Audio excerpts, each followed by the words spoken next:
Artificial intelligence 21వ శతాబ్దం యొక్క రూపురేఖల్ని మార్చేస్తుంది. ఏఐ టెక్నాలజీ కొత్త ఉద్యోగాల్ని క్రియేట్ చేస్తుంది. ఇవి మన ప్రధానమంత్రి నరేంద్ర మోడీ గారు ప్యారిస్ ఏఐ సమ్మిట్ లో చేసిన కొన్ని వ్యాఖ్యలు. ఈ వీడియోలో మనం ప్యారిస్ సమ్మిట్ లో నరేంద్ర మోడీ గారు చేసిన హైలైట్స్ ఏంటో తెలుసుకుందాం. మొదటిది, ఏఐ టెక్నాలజీలో కొన్ని స్టాండర్డ్స్ అయితే రావాలి. ప్రతి దేశం కూడా ఈ పర్టికులర్ స్టాండర్డ్స్ అయితే ఫాలో అవ్వాలని చెప్పారు. రెండోది, బయాస్డ్ ఉండకూడదు. ఏఐ టెక్నాలజీ ఏదైతే ఉందో మనం ట్రైన్ చేసిన డేటా బట్టే దాని అవుట్పుట్ అనేది ఆధారపడి ఉంటుంది.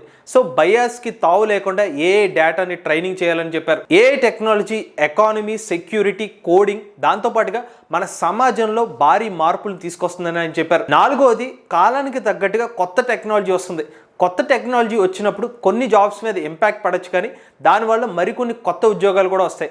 ఎగ్జాక్ట్గా ఏఐ టెక్నాలజీ వల్ల కొన్ని ఉద్యోగాల మీద ఇంపాక్ట్ పడినా కొత్త ఉద్యోగాలు వస్తాయని చెప్పారు. ఇక చివరిగా, ఏఐ టెక్నాలజీ వల్ల హెల్త్, ఎడ్యుకేషన్, అగ్రికల్చర్ సెక్టార్లో భారీ అభివృద్ధి జరుగుతుందని ఆయన అభిప్రాయపడ్డారు. ప్యారిస్ ఏఐ సమ్మిట్ ఫిబ్రవరి 10వ తారీఖున జరిగింది. సాక్షాత్తు దేశ ప్రధానులు, ప్రెసిడెంట్లు పాల్గొన్న ఏఐ సమ్మిట్ ని బట్టి మనం అర్థం చేసుకోవాల్సింది ఏంటంటే భవిష్యత్ అంతా ఏఐ టెక్నాలజీదే అని. మరి మీరు కూడా ఏఐ బిగినర్ కోర్స్ నేర్చుకుందాం అనుకుంటే స్క్రీన్ పై కనిపించే నంబర్కి వాట్సాప్ చేయండి. మన ఏఐ తెలుగు ఛానల్లో ఏఐ కోర్సులు ఎప్పుడు అందుబాటులో ఉంటాయి. 9th బ్యాచ్ ఫిబ్రవరి 15వ తారీఖున స్టార్ట్ అవుతుంది. టైమింగ్ సాయంత్రం 6 గంటల 30 నిమిషాల నుండి 7 గంటల 30 నిమిషాల వరకు. We're taking only limited seats. So late చేయకుండా రిజిస్టర్ చేసుకోండి.